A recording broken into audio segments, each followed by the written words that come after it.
Picture an ordinary morning. You're still half asleep. Coffee's brewing. You reach for your phone, the way you always do, and you open your banking app. $63 million. Right there. Your name on it. 40 years of sacrifice. Every late night. Every missed vacation. Every time you told yourself, not yet. Save it. It'll be worth it. You put the phone down. You feel something rare. You feel safe. The next morning, you open the app again. Zero. Not a glitch. Not a mistake. Not a dream you can wake up from. Zero. That's not a scene from a movie. That happened to real people. Surgeons, school teachers, retirees, Holocaust survivors who had already lost everything once and were told, promised, it would never happen again. And the man who did it to all of them, he didn't need a weapon. He didn't need a hacker or a scheme or a disguise. All he needed was a smile and 3 words. Trust me. This is the story of Bernie Madoff, the single largest financial fraud in the history of human civilization. $65 billion stolen over 50 years in broad daylight. And the most terrifying part of all, nobody saw a monster. They saw a genius. Who is this man? Queens, New York, 1960. Bernie Madoff is 22 years old, and the world has absolutely no idea he exists. He didn't come from money. He wasn't groomed for Wall Street. His father was a plumber. His mother, Sylvia, she tried. She actually tried to run her own brokerage firm for a while. The SEC shut it down. Failure to file financial reports. Let that breathe for a second. Bernie Madoff's own mother was investigated by the same regulators who would spend the next 5 decades completely failing to catch him. If that's not a sign from the universe, I don't know what is. He starts with almost nothing. $5,000, saved from summers spent as a lifeguard, from installing garden sprinklers on Long Island, on his hands and knees in people's backyards. $5,000. No MBA, no mentor, no family name that opened doors, no firm that took a chance on him, no invitation to the table. Just a kid from Queens, with something burning in his chest that people around him couldn't quite name yet. Later, they'd call it ambition. But ambition is too clean a word for what Bernie Madoff had. He calls his company Bernard L. Madoff Investment Securities. He runs it out of one room, not an office building, not a suite. One room, inside his father-in-law's accounting firm, on a floor that nobody important would ever visit. He starts by trading penny stocks, the scraggly, ignored, bargain bin shares that every respectable Wall Street firm had already looked at and walked away from. It was grunt work, unglamorous, invisible. But Bernie was doing something the others weren't. He was watching. He was learning the rhythms of how money moves, who holds it, who wants it, who's afraid of losing it, and, most importantly, who needs to believe in someone. Because Bernie Madoff understood something at 22 that most people never understand at all. In finance, being right doesn't make you rich. Being trusted does. Then came the technology. While every other firm on Wall Street was still moving paper, actual physical paper, between actual physical hands, Bernie went electronic. He didn't just adopt computers, he evangelized them. He became one of the first brokers in the entire industry to process trades electronically. And then, he helped build something larger. Something you've heard of. The NASDAQ. The National Association of Securities Dealers Automated Quotations. Today, the second largest stock exchange on Earth. Bernie Madoff didn't just use the NASDAQ. He helped design it. He sat on its board. He eventually became its chairman. Sit with that for a moment. The man running the largest Ponzi scheme in recorded history was the chairman of one of the world's most trusted financial institutions. He wasn't hiding. He was standing at the podium. He was giving the speech. He was shaking the hands. And every person in every room was proud just to be near him. By the 1980s, Madoff's firm is real, legitimate, powerful, genuinely feared and respected. His legal business, market making, handles up to 10% of all daily trading volume on the New York Stock Exchange. One firm, 10% of the entire New York Stock Exchange. The biggest banks in the world use him. The most connected hedge funds trust him. His name, in certain rooms, carries a weight that most people spend their whole careers chasing. But there's another business, a quieter one that runs on a completely separate floor, behind a door that most of his own employees have never been through. Nobody talks about it in the open. It doesn't have a flashy name. It doesn't advertise. It doesn't need to. Now, imagine you're at dinner, somewhere expensive. You're sitting across from a friend, someone you admire, someone whose judgment you've always trusted. They lean in, lower their voice. I shouldn't be telling you this, but I invest with Madoff. Private account, very exclusive. I've never had a down year, not once, not in 12 years. They sit back, take a sip of wine, and watch you. What do you feel in that moment? Not skepticism, not suspicion. You feel the specific, quiet panic of someone who's afraid they are being left out of something extraordinary. That feeling is exactly what Bernie Madoff built his empire on. He never chased clients. He turned people away. He made them beg for the privilege of giving him their money. Because the most seductive pitch in the world isn't, "I'll make you rich."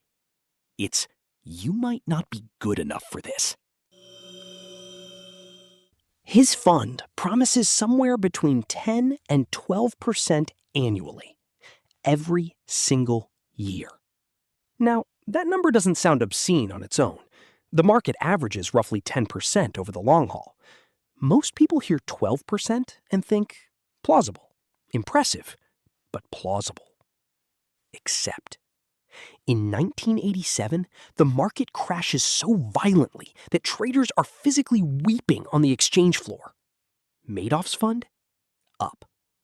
The dot-com bubble bursts in 2000. Trillions evaporate overnight. Madoff's fund? Up. September 11th shakes the entire global economy to its core. Madoff's fund? Still up. No dips, no corrections, no bad months, let alone bad years.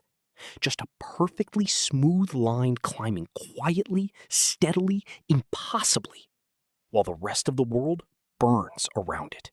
Here's the thing.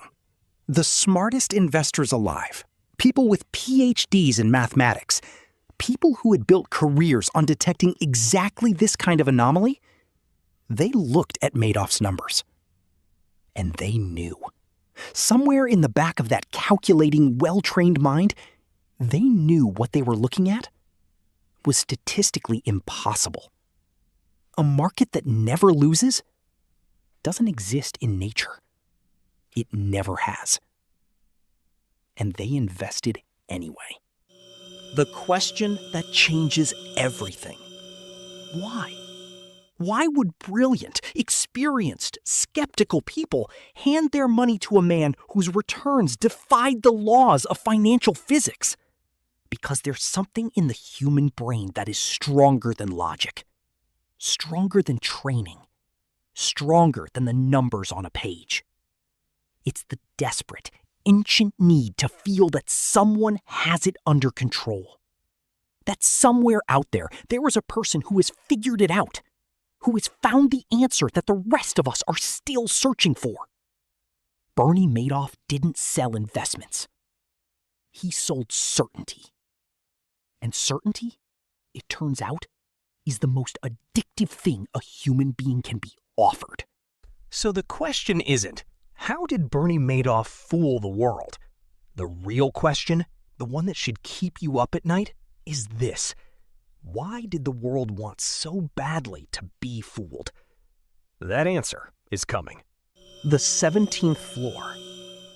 There's a building in Midtown Manhattan called the Lipstick Building. It gets its name from its shape. 3 oval tiers of rose-colored granite stacked like a tube of lipstick rising into the New York sky. Elegant, distinctive, exactly the kind of address that tells visitors serious money lives here. Bernie Madoff's firm occupied 2 floors. The 19th floor was everything you'd expect. Sleek, loud, humming with computers, young traders, the electric energy of a firm that handled billions in legitimate business. If you visited the 19th floor, you left impressed. But there was another floor, the 17th. And almost nobody was allowed in. No glass walls, no open floor plan. A small, deliberately unremarkable room. A handful of people. Machines that belonged in a museum. Old dot matrix printers. Software that hadn't been updated in decades. This wasn't the engine room of a financial empire. It looked more like a forgotten back office. Which was exactly the point. Here's what was actually happening on that floor. Bernie Madoff, the man managing billions for thousands of clients, the man producing flawless returns year after year, was not making a single trade. Not one. Every dollar that came in went straight into a Chase Manhattan bank account. Sitting there, doing nothing. No stocks, no bonds, no strategy, no algorithm. When a new investor wired in their money, it sat in that account.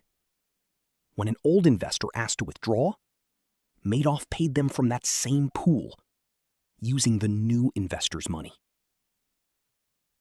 That's it. That is the entire secret. That's called a Ponzi scheme, named after Charles Ponzi, who ran a version of it in 1920. The math has never changed. As long as more money comes in than goes out, the illusion holds. The moment that reverses, it's over.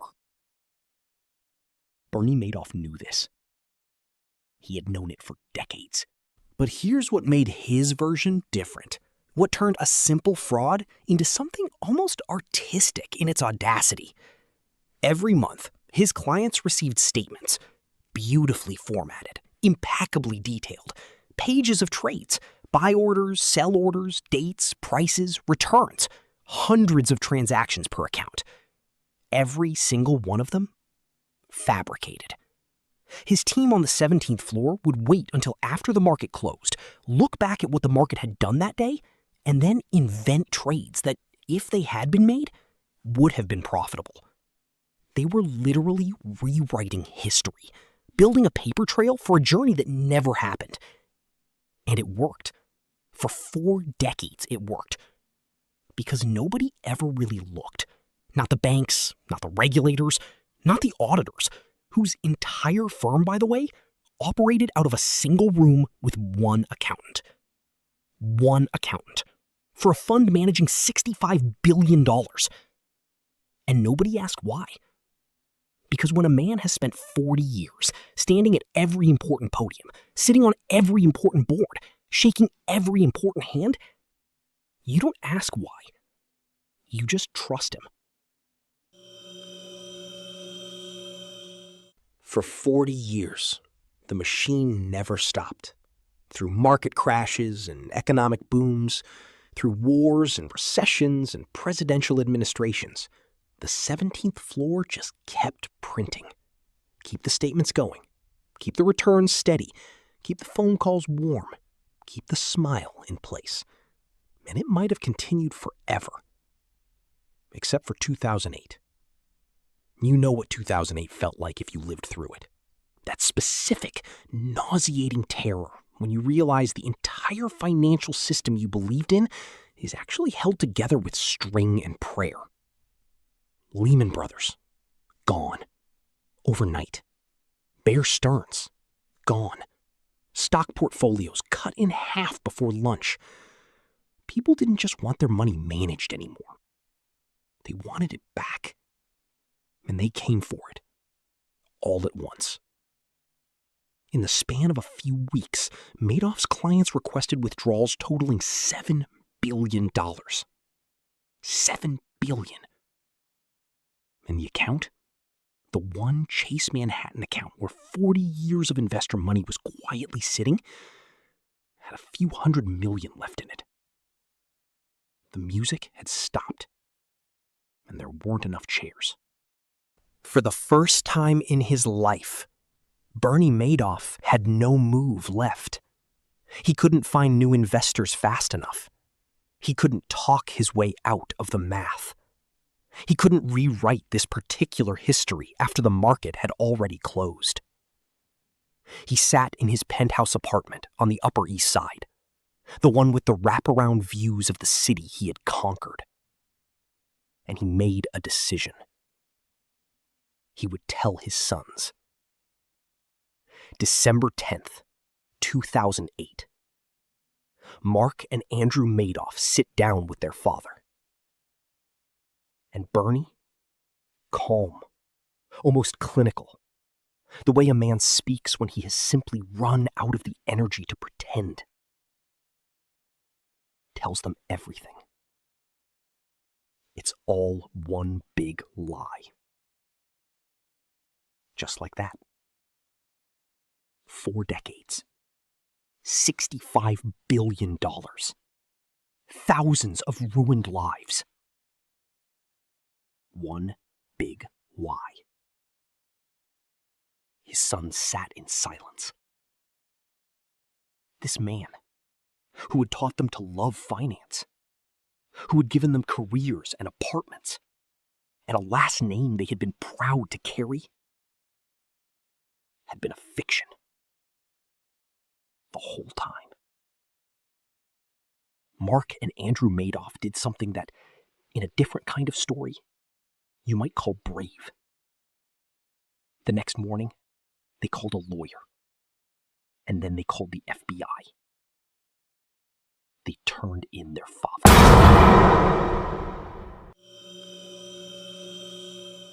December 11th, 2008. 2 FBI agents knock on the door of Bernie Madoff's penthouse. He answers it himself. One of the agents asks him directly, "Is there an innocent explanation for any of this?" Bernie Madoff looks at them and says, "No, there is no innocent explanation. No tears, no breakdown, no final desperate lie. Just those words, delivered quietly by a man who had spent his entire life performing confidence and had finally, mercifully, stopped. He was charged with 11 counts of fraud, perjury, and theft. On June 29th, 2009, he stood before a judge. The sentence? 150 years in federal prison. The maximum possible. Every year the law could give. The judge said something that day that stayed with the room. He called the fraud extraordinarily evil. Bernie Madoff, 71 years old, was taken away in handcuffs. Here's what the headlines couldn't quite carry. The weight of what came after. Mark Madoff, the son who had turned his father in, never recovered. 2 years to the day after his father's arrest, on December 11th, 2010, Mark Madoff took his own life. He was 46 years old. His 2-year-old son was asleep in the next room. Andrew Madoff, the other son, fought cancer for years while carrying a last name that had become a synonym for betrayal. He died in 2014, he was 48. Ruth Madoff, Bernie's wife of 50 years, was left with nothing. She was allowed to keep $2.5 million from an estate that had once been worth hundreds of millions.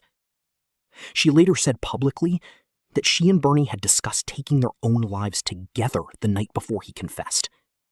She chose to stay. She spent the rest of her life living in a small apartment, estranged from the only family she had left. And then there were the others. Thousands of them. Elie Wiesel, Nobel Peace Prize laureate, Holocaust survivor, one of the great moral voices of the 20th century, lost his entire foundation. Every dollar. A woman named Miriam Siegman withdrew her savings of $2 million to help cover her cancer treatments. Gone. An 89-year-old man named Tom Fitzmaurice told the court he stole from us the money we plan to leave to our children and grandchildren. He has destroyed the retirement that my wife and I planned for. Thousands of stories like this. Each one a life. Each one a trust that was not given lightly. Bernie Madoff died in federal prison on April 14th, 2021. He was 82 years old. He had served 12 years of his 150-year sentence. He died not surrounded by the skyline he had conquered, not in the penthouse, not in the country clubs, not in any of the rooms where people once whispered his name with reverence. He died in a prison medical facility in Butner, North Carolina. Alone. Thank you for watching this story on Wealth Persona. If it made you think about money, about trust, about the stories we tell ourselves to feel safe, then it did exactly what it was meant to do. Subscribe so the next story finds you, because there are more stories like this one, and you should know them.